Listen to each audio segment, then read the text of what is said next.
Hi everyone. ये lecture हमारा share capital and debenture chapter के रिगार्डिंग है। इसमें हमने शेयर कैपिटल का पोर्शन तो कंप्लीट कर लिया था, बट डिबेंचर का पोर्शन हमारा अभी पेंडिंग है। तो इस वीडियो में हम डिबेंचर्स के रिगार्डिंग ही पढ़ेंगे। तो let's get started with this. मैं एक मिनट डिबेंचर का टॉपिक खोल लूँ इसमें।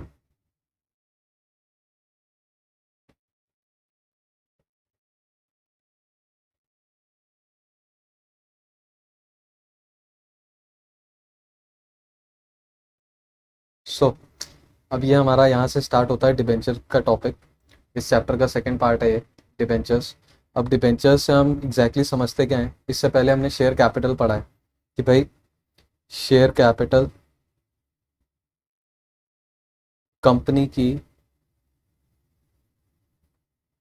टोटल कैपिटल का एक शेयर होती है, एक पोर्शन होती है।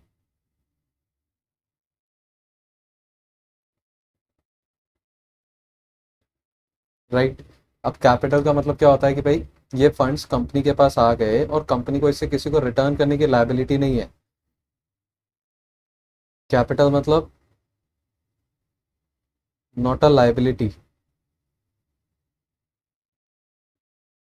भले आप इसे बैलेंस शीट में लायबिलिटी वाले साइड में दिखाते हो, बट इसका मतलब ये नहीं है कि आपको इसको पे ऑफ ही करना है।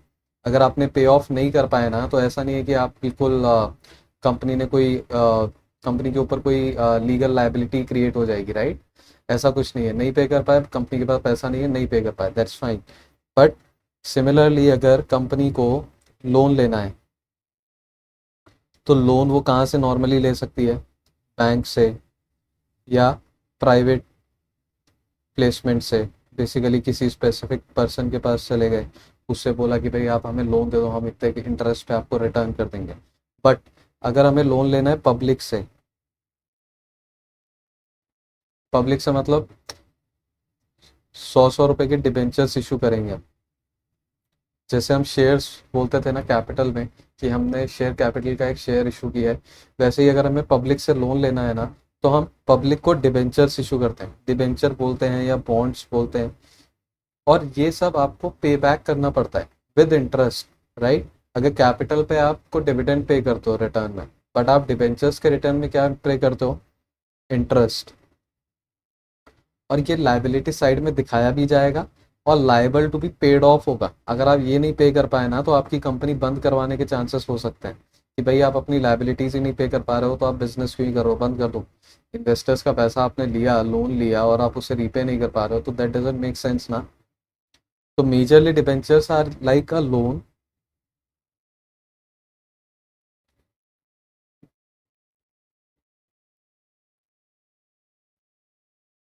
फ्रॉम पब्लिक या प्राइवेट प्लेसमेंट।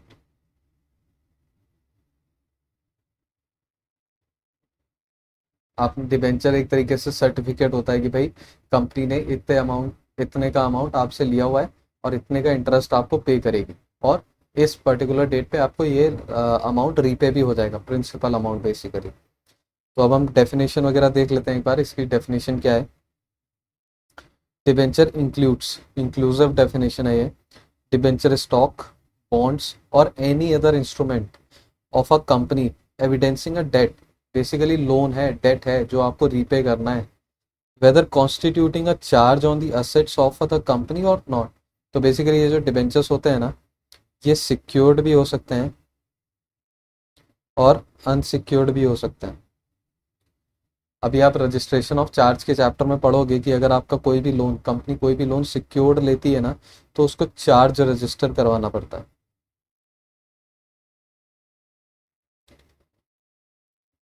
तो चार्ज का कॉन्सेप्ट हम आगे पढ़ेंगे इस चैप्टर में। Whether constituting a charge on the assets of the company और नॉट। तो अभी के लिए आप ये समझो कि अगर चार्ज कॉन्स्टिट्यूट हो रहा है ना, तो मतलब वो सिक्योर्ड डिबेंचर्स हैं। बेसिकली कोई कंपनी ने असेट मॉर्टगेज किया है, उन डिबेंचर्स के लिए सिक्योरिटी दी है कि भाई अगर कंपनी नहीं रिपे कर पाई, तो वो असेट से डिबेंचर्स की लायबिलिटी पे ऑफ करी जाएगी। Right sir. अब क्या चीज़ें डिबेंचर में नहीं इंक्लूड होंगी? Following shall not be treated as debenture. ये क्या चीज़ें हैं? Instrument refer to in chapter 3D of the RBI act 1934। RBI ने जो भी इंस्ट्रूमेंट चैप्टर 3D में इंक्लूड किए हुए हैं, उन्हें हम डिबेंचर नहीं मानेंगे। और सेकेंडली हमारा रेसिडुअल प्रोविजन है, such other instrument as may be prescribe by central government in consultation with RBI issued by company. तो जहाँ पे अगर सेंट्रल गवर्नमेंट ने बोल दिया कि भाई ये इंस्ट्रूमेंट्स को हम डिबेंचर्स की कैटेगरी में नहीं लेंगे, तो दैट्स फाइन, फिर सेंट्रल गवर्नमेंट के आगे आप कुछ नहीं बोल सकते, उन्होंने प्रिस्क्राइब कर दिया तो वो डिबेंचर्स नहीं माने जाएंगे, राइट सर। अब हम बात करते हैं फीचर्स ऑफ डिबेंचर। तो बेसिकली आपको क्लियर होना चाहिए कि भाई डिबेंचर्स एग्जैक्टली होता क्या है। आपको ये तो समझ आ गया कि भाई वो लोन का अमाउंट है, आपने बहुत सारे लोगों से ले रखा है और उन लोगों को आप एक सर्टिफिकेट देते हो। सर्टिफिकेट में क्या लिखा होता है, जिस बंदे से आपने लोन लिया है, कितने का, कितने अमाउंट का लोन लिया है, किस रेट ऑफ इंटरेस्ट पे लोन लिया है, शेड्यूल ऑफ रीपेमेंट क्या है, कब आप रीपे करोगे, इंस्टॉलमेंट्स में रीपे करोगे या फिर एक साथ eight the end of the duration पे करोगे, एंड ऑफ द टेन्योर पे करोगे, और इंटरेस्ट का अमाउंट कैसे पे करोगे, क्वार्टरली पे करोगे, मंथली पे करोगे, एनुअली पे करोगे। तो सारी जो टर्म्स एंड कंडीशंस होती है ना ऑफ डिबेंचर्स, वो सब सर्टिफिकेट में मेंशन होती है। Debenture is the smallest unit of a sizeable amount of loan. तो डिबेंचर आप 100 रुपये का इशू करो, 500 का इशू करो, आपको 5 लाख का लोन लेना है, आपने 100 रुपीज़ के 5000 डिबेंचर्स इशू कर दिए, तो डिबेंचर क्या है, 100 रुपीज़ का। कितने नंबर ऑफ डिबेंचर्स हैं, 5000, ठीक है। When debentures are issued, applicants are given certificate representing the money they have lent to the company. Certificate में स्पेसिफिकली लिखा होगा कि भाई कंपनी ने कितना अमाउंट किस पर्सन से रिसीव किया है, ठीक है। A debenture certificate is issued by the company under its common seal और under the signature of 2 directors और a director and a company secretary if he has been appointed. तो basically common seal तो इस समय mandatory नहीं है companies के ऊपर, तो अगर कंपनी के पास कॉमन सील है तो वो अपनी सील स्टिक कर देगी उस पर, अपने सर्टिफिकेट पे, या फिर उस पर 2 डायरेक्टर साइन करेंगे, और अगर कंपनी सेक्रेटरी है तो फिर एक डायरेक्टर एक कंपनी सेक्रेटरी साइन कर सकता है, right sir. Company pays periodic interest on the amount raise by issuing debentures till they are fully redeem. तो बेसिकली इंटरेस्ट तो पे करना ही पड़ेगा, वो डेट है, लोन है, तो आप इंटरेस्ट पे करोगे। Debenture is generally prefix with the rate of interest which the company intends to pay. आपको जब सर्टिफिकेट मिलेगा तो उस पर लिखा होगा कि भाई किस रेट ऑफ इंटरेस्ट पे आपको अमाउंट पे किया जाएगा, right sir. Voting rights are not available in case of debentures. तो बेसिकली जब आप शेयर कैपिटल इशू करते हो तो शेयर होल्डर तो बिल्कुल मालिक होता है ना, is the owner of the company, तो उसको तो आप वोटिंग राइट्स बिजनेस डिसीजंस में इंक्लूड करोगे, उसके उसके वोट्स लोगे, उसकी कंसिडरेशन करोगे, सब कुछ होगा। बट डिबेंचर वाले ने तो लोन दिया है भाई। अब जैसे हम बैंक से लोन लेते हैं तो बैंक को अपनी मैनेजमेंट का पार्ट थोड़ा ना बना लेते हैं, तो सिंस ये लोन है तो इसमें आप, इनके पास कोई वोटिंग राइट्स नहीं है, ठीक है। Clearly states that no company shall issue any debentures carrying any voting rights, ठीक है। A debenture is in the nature of movable property which is transferable as per provisions contained in the articles of the company issuing debentures। तो जैसे share होता है आपके पास, वो आप किसी को भी कभी भी ट्रांसफर कर सकते हो। सिमिलरली डिबेंचर है, आपको जितने टाइम तक होल्ड करना है आप होल्ड करो, उसके बाद आप किसी और को भी ट्रांसफर कर सकते हो, कोई प्रॉब्लम नहीं है। Basically subject to articles of the company है। अ डिबेंचर में भी सिक्योर्ड और अनसिक्योर्ड। तो बेसिकली अगर कंपनी ने कोई असेट मॉर्टगेज किया हुआ है डिबेंचर्स के लिए, तो वो सिक्योर्ड डिबेंचर्स हो जाते हैं। अगर कंपनी ने कोई एसेट मॉर्टगेज नहीं किया है तो वो अनसिक्योर्ड डिबेंचर्स हो जाते हैं। इन case of secured debenture a charge is created on the assets of the company in favour of debenture trustee. ये मैं आपको डिबेंचर ट्रस्टी का आगे पूरा टॉपिक पढ़ाऊंगा। As per the terms of issue of debentures they may be redeemed at the end of full term और in installment से annually, biannually और any other period like in 2 installments. तो basically certificate पे ही आपका लिखा मिलेगा कि भाई डिवेंचर्स आपके कैसे रिडीम होंगे, क्वार्टरली रिडीम होंगे, हाफ ईयरली रिडीम होंगे, एनुअली रिडीम होंगे, तो वो सब चीज़ें आपको मेंशन होंगी। The term of the issue में also provide for conversion of debentures at maturity into equity share at the option of the debenture holders. तो बेसिकली कभी क्या होता है ना कि भाई कंपनी ने डिवेंचर इशू किया, लेकिन कंपनी बोलती है कि भाई 4 साल बाद हम इन डिबेंचर्स को इक्विटी शेयर्स में कन्वर्ट कर देंगे। कंपनी ने मान लो 01/04/25 को डिबेंचर्स इशू किए, 3 years, कंपनी बोलती है कि भाई 01/04/28 को हम ऑप्शन देते हैं, या तो आप रीपेमेंट ले लो या फिर कन्वर्ट टू इक्विटी शेयर्स। या तो ये कभी कभी ऑप्शन होता है या फिर मैंडेटरी होता है, तो वो लिखा होता है कि भाई convertible debentures. Debenture certificates are required to be delivered within a period of 6 months under Section 56, Subsection 4, Clause D of the Act from the date of allotment of debentures, unless the company is prohibited by any provision of law or any order of court, tribunal or any other authority। तो basically क्या बोलना है कि भाई जब भी आप debenture issue करो ना, तो उसके 6 महीने के अंदर अंदर आप डिबेंचर सर्टिफिकेट्स भी इशू कर दो, राइट। ये as per the requirement of section 56 है, ठीक है sir. Issue of debenture is the most convenient way of borrowing large sums of money, and at the same time, the debenture holders do not exert any influence over the ownership and working of the company unless their interest is jeopardized by certain decisions। तो basically क्या होता है कि भाई आप debentures issue कर लो, public से आपको 500-500 रुपये मिलने हैं, राइट, आप आराम से पिक कर सकते हो। ऊपर से उन जिस पब्लिक से आपने फंड्स रेस किए हैं, उनका आपकी मैनेजमेंट के ऊपर भी कोई कंट्रोल नहीं है, राइट। वो आपके बिजनेस डिसीजंस में कोई रोल प्ले नहीं करेंगे। तो सिंपली ऐसे ही है कि भाई कन्वीनियंट वे है, आप आराम से फंड्स रेस करो, इंटरेस्ट पे करो, अपनी रीपेमेंट्स टाइमली करो, कोई प्रॉब्लम नहीं, right sir. Types of debenture क्या है? अगर सिक्योरिटी दे रखी है तो सिक्योर्ड, अदरवाइज अनसिक्योर्ड।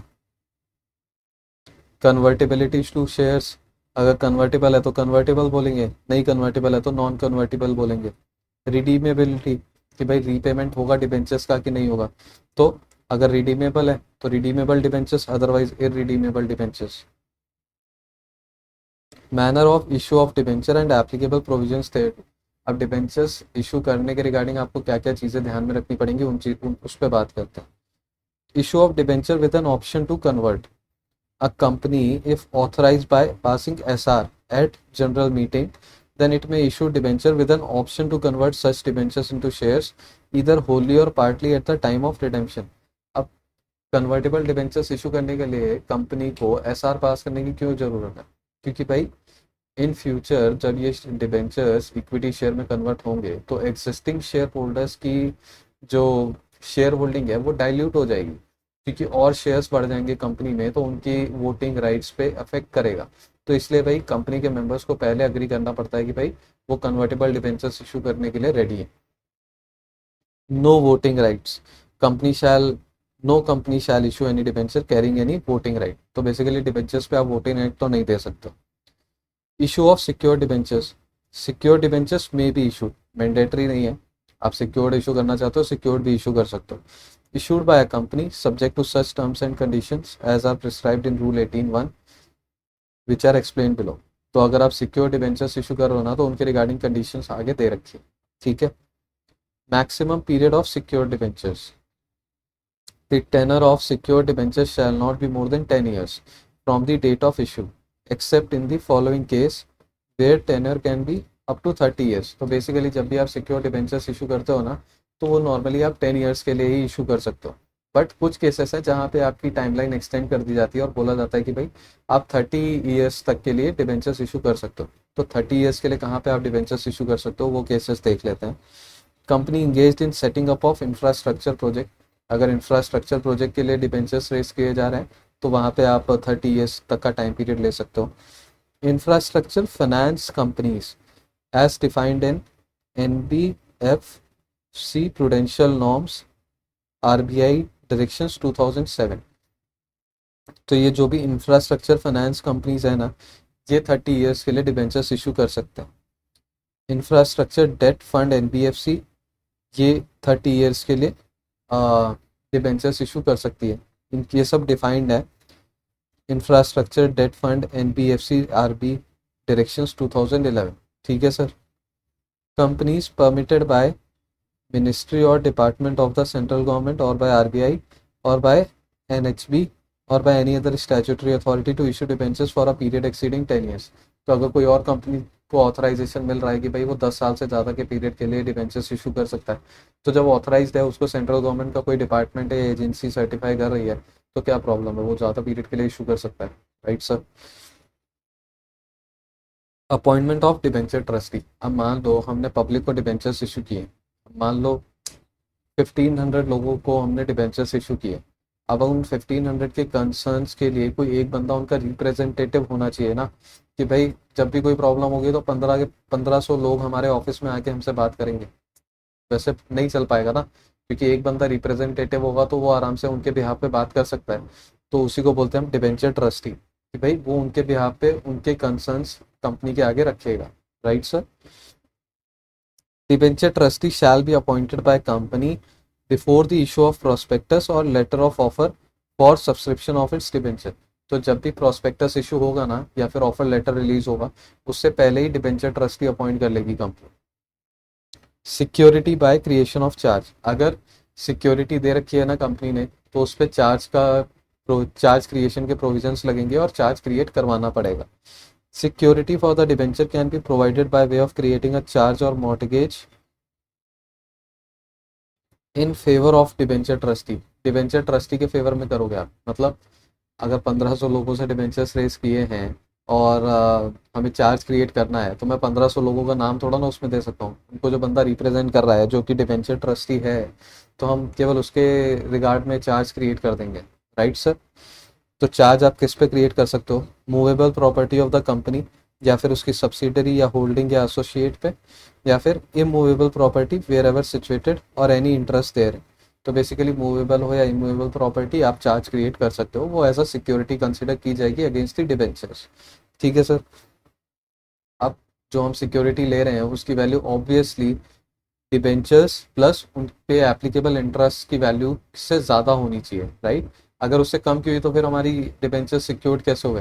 भाई अगर हमारा असेट रीपे ही नहीं कर पा रहा है डिबेंचर प्लस इंटरेस्ट का अमाउंट, तो हम उसे सिक्योर्ड कैसे मान लें, right sir.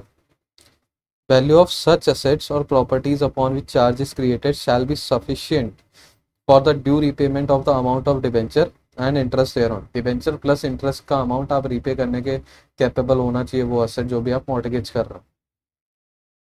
In case of NBFCs charge और मॉर्टगेज में be created on any movable property, ठीक है sir.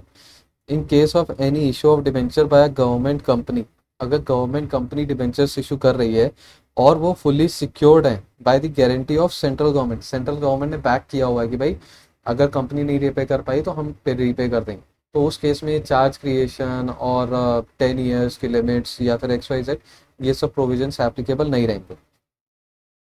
As per the requirement of creation of charge under rule 18(1) shall not apply. तो ये सारी कंडीशंस आपकी एक गवर्नमेंट कंपनी के ऊपर एप्लीकेबल नहीं रहेगी, ठीक है sir. Debenture trust deed. Debenture trust deed shall be executed in form SS-12 to protect the interest of the debenture holder within 3 months of closure of the issue और offer.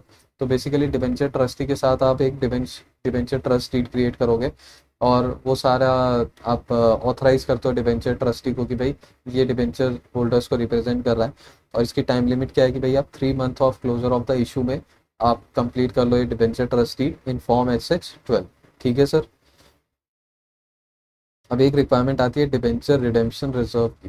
Basically क्या होता है ना कि भाई company को make sure करना होता है कि भाई वो रीपे कर पाए अपना जो भी प्रिंसिपल का अमाउंट है एज वेल एज इंटरेस्ट का अमाउंट है।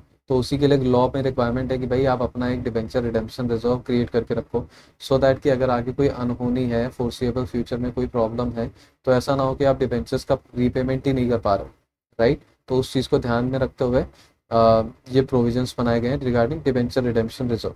अब आप डिबेंचर रिडेम्पशन रिजर्व का कहाँ पे यूटिलाइजेशन कर सकते हो, केवल और केवल डिबेंचर्स के रीपेमेंट, और कोई पर्पज से आप यूज नहीं कर सकते। Company shall create a debenture redemption reserve out of the profits of the company available for payment of dividend. तो बेसिकली प्रॉफिट्स का जो अमाउंट होगा जो कि अवेलेबल है, जो फ्रीली यूजेबल है, उन मतलब चाहे आप उससे डिविडेंड पे करो या अदर पर्पस के लिए यूज़ करो, तो उन प्रॉफिट्स में से आप डिबेंचर रिडेम्पशन रिजर्व क्रिएट करोगे, right sir. The amount credited to such DRR account shall not be utilise by the company except for the redemption of debenture. केवल और केवल रिडेम्पशन ऑफ डिबेंचर के लिए आप यूज़ करोगे इस डिबेंचर रिडेम्पशन रिजर्व को। Requirement of DRR, all India financial institution exempted है, एग्जेम्प्टेड है। बैंकिंग कंपनीज के ऊपर DRR की requirement exempted, exempted. Listed companies के ऊपर एग्जेम्प्टेड, एग्जेम्प्टेड। केवल और केवल अनलिस्टेड कंपनीज पे आते हैं। DRR equal to 10% of outstanding debentures. अगर आप पब्लिकली प्लेस्ड डिबेंचर्स हैं तो आपको 10% ऑफ आउटस्टैंडिंग डिबेंचर का अमाउंट DRR में मेंटेन करना पड़ेगा। ठीक है sir. DRR equal to 10% of outstanding debenture except NBFCs registered with RBI, और उसके अलावा housing finance companies registered with NHB। ठीक है sir. The main purpose of these relaxations was introduced by the MCA for the reduction of the cost of borrowing incurred by the companies. तो basically अगर आप अपने funds को DRR में maintain कर दोगे, उधर ब्लॉक कर दोगे, तो उसके ऊपर भी तो एक कॉस्ट होती है, कॉस्ट ऑफ मनी। तो वो भी तो एक कंपनी के लिए अकाउंटिंग में बेसिकली कॉस्ट इन्हांस कर देगी। तो इसीलिए MCA ने ये सारे DRR क्रिएट करने के प्रोविजंस को थोड़ा रिलैक्स कर दिया था। Other financial institutions covered under 2 Clause 72 of the Companies Act for the purpose of creating and maintaining DRR shall be dealt in manner as NBFCs registered with RBI.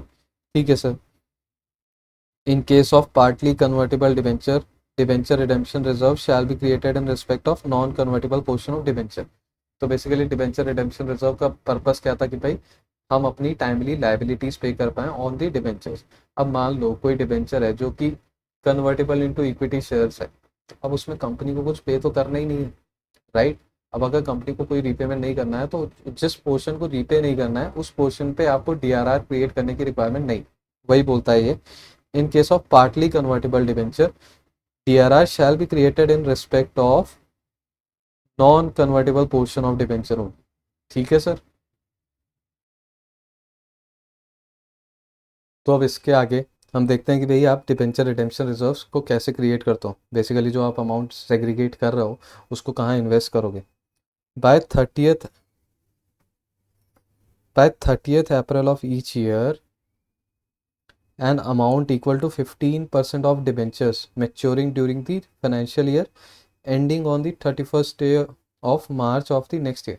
तो basically अगर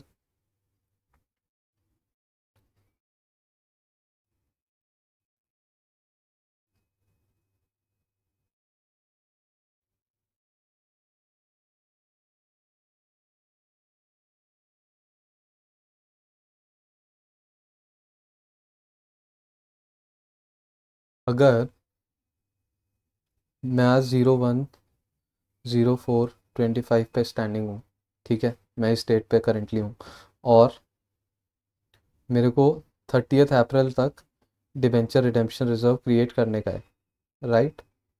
ये आ गया 31st March 26। इसके आगे आ गया 31st March 27। ठीक है। अब क्या बोलता है कि भाई 15% of the it's debentures maturing during the financial year ending on 31st March of the next year.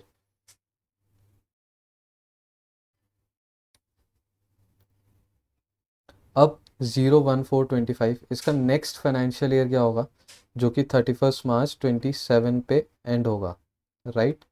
तो जो अमाउंट हमें 31st March 27 तक रीपे करना है उस अमाउंट का 15% DRR हम यहाँ पे क्रिएट करेंगे, क्योंकि नेक्स्ट फाइनेंशियल ईयर की बात करता है वो।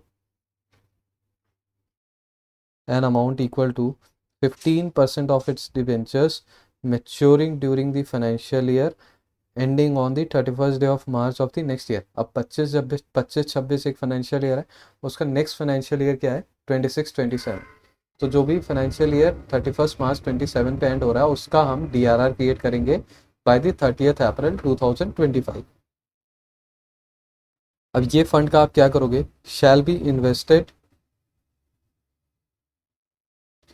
इन्वेस्टेड और deposited in any of the following methods of deposits और इन्वेस्टमेंट्स नेमली। तो आप या तो शेड्यूल्ड बैंक में डिपॉजिट करवा दो फ्री फ्रॉम एनी चार्ज और लेन, उसके ऊपर आप कोई लोन मत ले लेना, जो आप अमाउंट डिपॉजिट करोगे वो फ्री होना चाहिए, फ्रीली यूजेबल होना चाहिए। Unencumbered securities of the central government और एनी स्टेट गवर्नमेंट। तो बेसिकली सिक्योर्ड असेट्स में इन्वेस्ट कर सकते हो आप, unencumbered securities mentioned in clause A to D or unencumbered bonds issued by other company which is notified under Indian Trust Act 1882. तो basically आप secured securities में deposit कर सकते हो और आपका फंड भी इन्वेस्टेड रहेगा एंड आपका DRR क्रिएट हो जाएगा कितने परसेंट का 15%. ठीक है sir. The amount remaining invested or deposited as the case may be shall not fall below 15% of the amount of the debentures maturing during the year ending on 31st day of March of that year. तो basically ये क्या बोलता है ना कि भाई इधर जो अमाउंट है उसका 15% मिनिमम मेंटेन रहना चाहिए during the this complete year.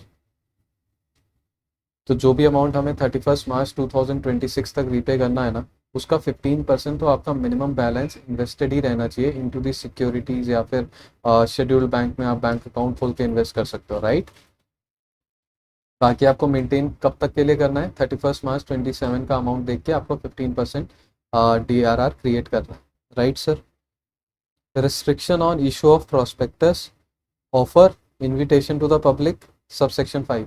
तो बेसिकली जब आप डिबेंचर्स इशू करोगे उसमें प्रोस्पेक्टस में क्या क्या होना चाहिए उसके रिगार्डिंग देख लेता है. Prior to issue a prospectus और मेक एन ऑफर और इन्विटेशन टू द पब्लिक और to its member exceeding 500 for the subscription of its debenture. अगर आप 500 से ज़्यादा लोगों से डिबेंचर्स सब्सक्राइब करने की रिक्वेस्ट कर रहे हो ना तो आपको प्रोस्पेक्टस इशू करना पड़ेगा और उससे पहले कंपनी को एक डिबेंचर ट्रस्टी अपॉइंट करना पड़ेगा और उसका नाम प्रोस्पेक्टस में देना पड़ेगा कि भाई इस पर्सन को हम as a debenture trustee appoint करेंगे. लेकिन डिबेंचर ट्रस्टी अपॉइंट करने से पहले भी आपको उसकी रिटर्न कंसेंट भी लेनी पड़ेगी कि हाँ भी वो विलिंग है to be appointed as a debenture trustee. Except in case of public offer of debenture in all other cases appointment and removal of debenture trustee governed by provision prescribed in Rule 18(2) of the Company's Share Capital and Debenture Rules 2014, namely name and consent of debenture trustee. The name of the debenture trustee shall be stated in offer related letters and notices or subsequent thereto. तो basically जो भी communication होगा आप debentures prospective investors से उनको आप बताते रहोगे कि भाई debenture trustee will be this person और उस बंदे की आपको रिटर्न कंसेंट पहले लेनी पड़ेगी. Written consent before the appointment of debenture trustee must be obtained and a statement to that effect shall appear in the letter of offer. ठीक है sir. Who can be debenture trustee? अब debenture trustee कौन हो सकता है? इन्होंने बोला कि भाई following person shall not be appointed as a debenture trustee. कोई भी हो सकता है डिबेंचर ट्रस्टी, बस ये लोग नहीं हो सकते जिनकी हमने पूरी लिस्ट बना रखी है. ठीक है सर. अब beneficiary holder of shares in the company. तो बेनिफिशियरी होल्डर है अगर कोई भी शेयर्स का कंपनी में तो वो आपका डिबेंचर ट्रस्टी अपॉइंट नहीं हो सकता है. कंपनी का प्रमोटर, डायरेक्टर या KMP और एनी अदर ऑफिसर और an employee of the company या फिर कंपनी की होल्डिंग सब्सिडियरी और एसोसिएट कंपनी. ठीक है sir. Relative of any promoter, director और KMP of the company. Promoter, director या KMP का रिलेटिव भी आपका डिबेंचर ट्रस्टी नहीं बन सकता है. A beneficiary entitled to money which are to be paid by the company otherwise than as a remuneration payable to the debenture trustee. जो बंदा अगर डिबेंचर ट्रस्टी अपॉइंट हो रहा है, आप डिबेंचर ट्रस्टी अपॉइंट करोगे तो उसका कुछ पेमेंट तो करोगे उसको. Right sir. उस पेमेंट के अलावा अगर उसे कुछ भी कंपनी से रिसीवेबल हो रहा है ना तो उस केस में वो डिबेंचर ट्रस्टी अपॉइंट नहीं हो सकता है. वही चीज़ लिखी है. Beneficiary entitled to money which are to be paid by the company otherwise मतलब otherwise then as a remuneration payable to debenture trustee. Remuneration payable to debenture trustee के अपार्ट अगर कुछ और भी पेमेंट करना है ना उस पर्सन को तो वो डिबेंचर ट्रस्टी अपॉइंट नहीं हो सकता. ठीक है sir. Who is indebted to the company और इट्स सब्सिडरी होल्डिंग और एसोसिएट कंपनी और a subsidiary of such holding company. तो बेसिकली किसी पर्सन ने अगर कंपनी से कोई अमाउंट ले रखा है और उसको रीपे करना है बट अभी तक रीपे नहीं किया है तो वो डिबेंचर ट्रस्टी नहीं बन सकता. बेसिकली वो ऑलरेडी इंडेप्टेड है तो हम उसको डिबेंचर ट्रस्टी कैसे बना दें. एक बेसिकली एक ऑलरेडी बिजनेस ट्रांजेक्शन कंपनी के साथ चल रहा है उस पर्सन का रिलेटेड है कंपनी से तो उसको हम डिबेंचर ट्रस्टी तो नहीं अपॉइंट कर सकते. ठीक है sir. Who has furnished any guarantee in respect of the principal debts secured by the debentures और इंटरेस्ट देयर। तो बेसिकली किसी ने अगर गारंटी दे रखी है ना, जो आपने डिबेंचर्स इशू कर रखे हैं उसकी गारंटी किसी पर्सन ने दे रखी है कि वो रीपे कर सकता है, तो उस पर्सन को तो हम डिबेंचर ट्रस्टी नहीं अपॉइंट करेंगे। ठीक है sir. Person who has any pecuniary relationship with the company amounting to 2% or more of its gross turnover or total income और 50 लाख रुपीज और सच हायर अमाउंट एज में बी प्रिस्क्राइब। तो बेसिकली अगर किसी का पैसे का लेन देन है ना कंपनी के साथ फॉर दी अमाउंट जो कि एक्सीड करता है from 2% of its gross turnover और टोटल इनकम, या फिर 50 लाख रुपीज, या फिर और जो भी हायर अमाउंट जो भी प्रिस्क्राइब किया जाएगा, whichever is lower during the two immediately preceding financial year और during the current financial year. तो बेसिकली आप पिछले 2 साल और करंट फाइनेंशियल ईयर का रिकॉर्ड चेक करोगे कि इस पर्सन का अगर कोई पेक्यूनरी रिलेशनशिप है विद द कंपनी तो ये डिबेंचर ट्रस्टी अपॉइंट नहीं हो सकता है। ठीक है sir.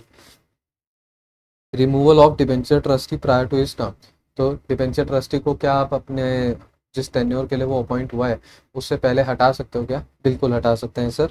Any debenture trustee may be remove from the office before expiry of his term only if it is approved by the holders of not less than 3/4 in value of debentures outstanding at their meeting। तो basically at least 75% of value की बात हो रही है, number of debenture holders की बात नहीं हो रही है। वैल्यू ऑफ डिबेंचर्स जितने लोगों के पास होंगे ना, अगर 100 करोड़ के डिबेंचर्स इशू हुए हैं तो एटलीस्ट 75 करोड़ डिबेंचर 75 करोड़ की वैल्यू के डिबेंचर जिनके पास होंगे उन्होंने अगर बोल दिया कि हाँ भाई हटा दो तो आप रिमूव कर सकते हो। ठीक है सर। अब हटाने के बाद उसको आ, उसकी वैकेंसी कैसे फिल करी जाएगी? Filling of vacancy of debenture trustee. अगर कैजुअल वैकेंसी है, मान लो कोई किसी की डेथ हो गई या वो अपनी ड्यूटीज़ नहीं परफॉर्म कर पा रहा है तो कैजुअल वैकेंसी होगी, तो उस केस में आप कैसे अपॉइंट करोगे? Board themselves may fill any casual vacancy. Board अपने आप किसी को भी डिबेंचर ट्रस्टी अपॉइंट कर देगा। ठीक है sir. Caused by the resignation. But अगर डिबेंचर ट्रस्टी ने रिज़ाइन कर दिया है, कुछ भी रीज़न हो सकता है रिज़ाइन करने का कि भाई वो अपनी ड्यूटीज़ नहीं परफॉर्म कर पा रहा है, या फिर उसको कुछ ऐसी चीज़ें पता लगी हैं कि भाई वो कोई डिसीजन ही नहीं ले पा रहा है कि उसको कंपनी के साथ स्टैंड लेना है या डिबेंचर होल्डर्स के साथ, तो ऐसी सिचुएशन है और उसने रिज़ाइन ही कर दिया, तो उस केस में with the written consent of the majority of the debenture holders, board appoint करेगा बट रिटन कंसेंट लेगा from the majority of debenture holders. ठीक है sir. While any such vacancy continues, the remaining trustee or trustees may act till appointment made। तो basically मान लो company ने एक दो तीन तीन डिबेंचर ट्रस्टीज को अपॉइंट कर रखा है और एक बंदे ने अपना रेजिग्नेशन दे दिया या उसका रिमूवल हो गया, तो जब तक कोई तीसरा बंदा अपॉइंट नहीं हो जाता है तब तक ये दो लोग जो बचे हुए हैं सेकंड और थर्ड, यही लोग एज अ डिबेंचर ट्रस्टी माने जाएंगे। ठीक है sir. Debenture trustee to protect interest of debenture holder. उसकी रिस्पॉन्सिबिलिटी यही है कि भाई डिबेंचर होल्डर्स के राइट को प्रोटेक्ट करना है। राइट मतलब उनके फेवर में काम करना। अगर उसको कुछ ऐसा लग रहा है कि भाई डिबेंचर होल्डर्स का पैसा खतरे में है या फिर कंपनी मिसमैनेज हो रही है या XYZ, उसको कुछ भी ऐसा डाउट आता है तो उसको अपने डिबेंचर होल्डर्स को तुरंत बताना है। Right sir. A debenture trustee shall take steps to protect the interest of the debenture holder. Debenture holders के पैसों का ख्याल रखना है कि भाई वो सही जगह यूज़ हो रहे हैं या नहीं हो रहे। And redress their grievances. अगर डिबेंचर होल्डर्स को कोई प्रॉब्लम है अपनी इन्वेस्टमेंट से तो उनको अगर कोई भी डाउट्स हैं तो उसके रिगार्डिंग उसको पूरी हेल्प करनी है। Duties of debenture trustee are enumerated under Rule 18(3) of this and this rule। Debenture holders to convene the meeting of all the debenture holders on. तो डिबेंचर होल्डर्स की आप मीटिंग कब बुला सकते हो? Receiving a request from debenture holders holding at least 1/10 in value of the debenture. तो अगर जो डिबेंचर ट्रस्टी है उसको 1/10 ऑफ द डिबेंचर होल्डर्स ने रिक्वेस्ट किया है कि भाई एक डिबेंचर होल्डर्स की मीटिंग करवानी है, तो उस केस में वो मीटिंग बुलाएगा of the debenture holders. Secondly,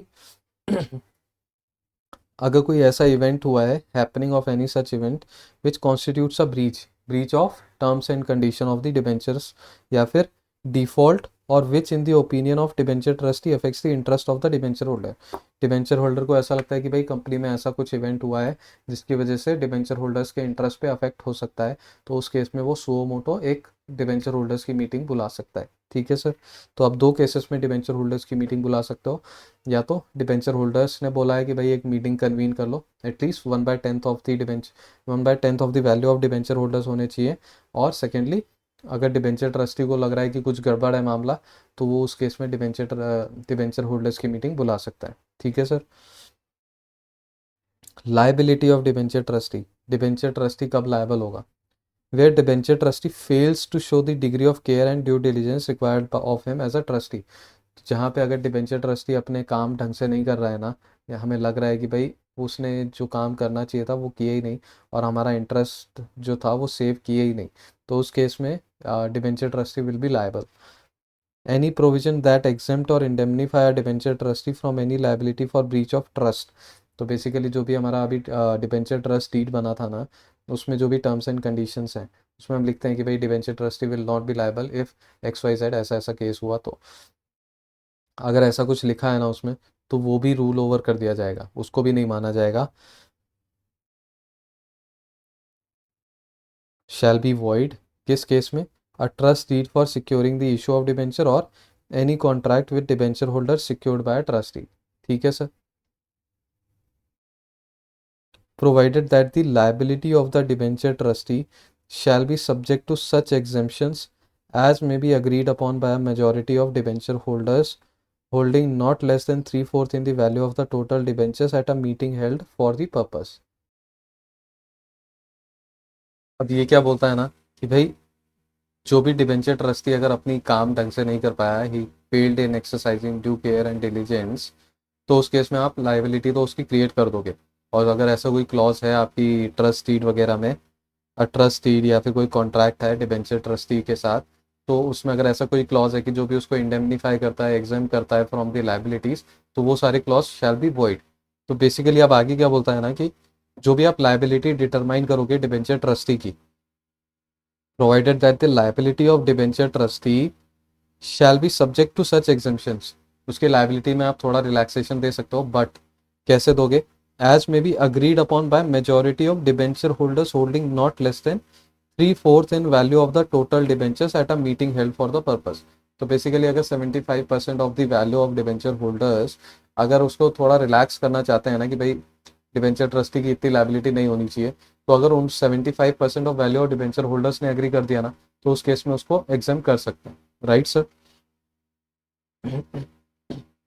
अभी आप ये कैसे डिटरमाइन करोगे कि भाई how to determine the reasonable degree of care and due diligence उसने एक्सरसाइज किया या नहीं किया?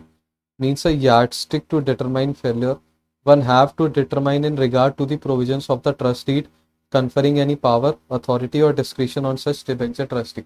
तो ये केस टू केस वैरी होगा कि भाई आपके डिबेंचर ट्रस्ट डीड में क्या क्लॉज हैं, क्या आपने पावर्स दे रखी हैं, या फिर आपने क्या सिचुएशंस है वो बोल रखी हैं, तो उसके बेसिस पे डिटरमाइन होगा कि भाई उसने अपना due care and diligence exercise किया है नहीं किया।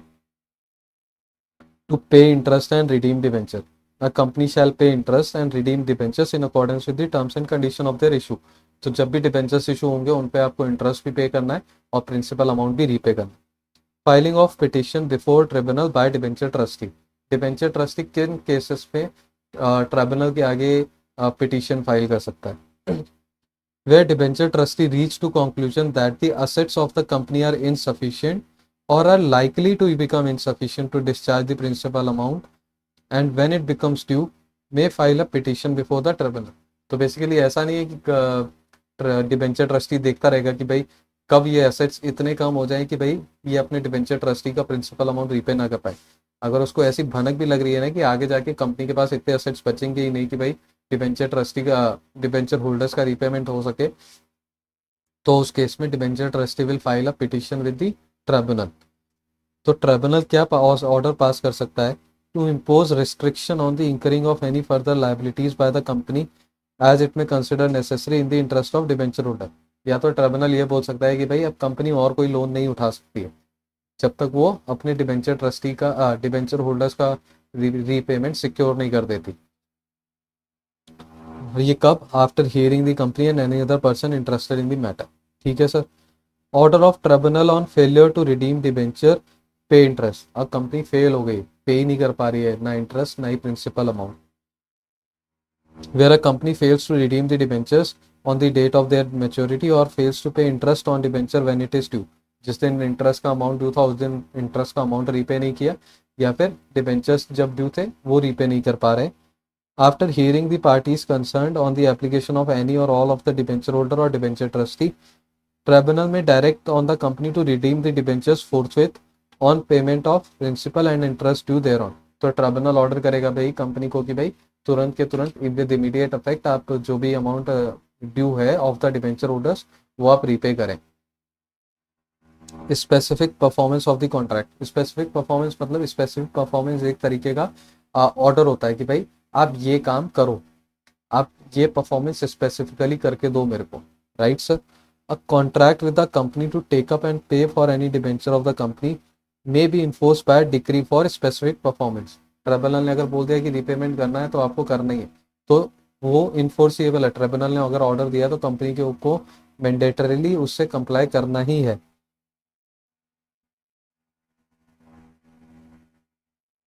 तो ये सीपीसी के रिगार्डिंग बात हो रही है कि जहाँ पे आपको ये स्पेसिफिक परफॉर्मेंस का जजमेंट मिलता है।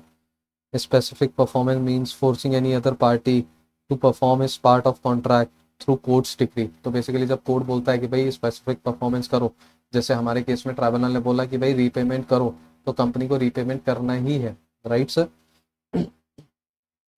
Procedure to be prescribe by central government. Central government इन चीज़ों के रिगार्डिंग प्रोसीजर्स डिटरमाइन कर सकती है। For securing the issue of debentures, for the debenture holder to inspect the trust deed and to obtain copies thereof, form of debenture trustee, quantum of debenture redemption reserve required to be created and such other matters। तो basically वहाँ पे central government का role होता है कि भाई वो procedures prescribe करे। इसका कोई इतना खास रेलेवेंस है नहीं, और इसी के साथ ये चैप्टर आपका कंप्लीट होता है। होपफुली शेयर कैपिटल वाला पार्ट और ये डिबेंचर्स वाला पार्ट आपको क्लियर समझ में आए। अगर आपको कोई भी डाउट्स हैं, कुछ भी क्लियरिफाई नहीं होता है, तो आप कमेंट सेक्शन में जाके अपनी क्वेरी पोस्ट कर सकते हो। अगर आपको ये लेक्चर अच्छा लगा तो please post a like, and अगर कोई स्पेसिफिक फीडबैक है तो आप कमेंट बॉक्स में तुरंत पोस्ट कर सकते हो। सेकेंडली, अगर आपको लगता है कि ये लेक्चर आपके अलावा किसी और की भी हेल्प कर सकता है तो do remember to share this lecture, so that मुझे भी पता लगे कि भाई मुझे और कहाँ इंप्रूवमेंट करनी है, या फिर लोगों को क्लियर हो रहा है तो मैं और इसको और कैसे इन्हांस कर सकता हूँ, right sir. Wish you all the best for your exams. All the best. Thank you for being here with me. Thanks a lot.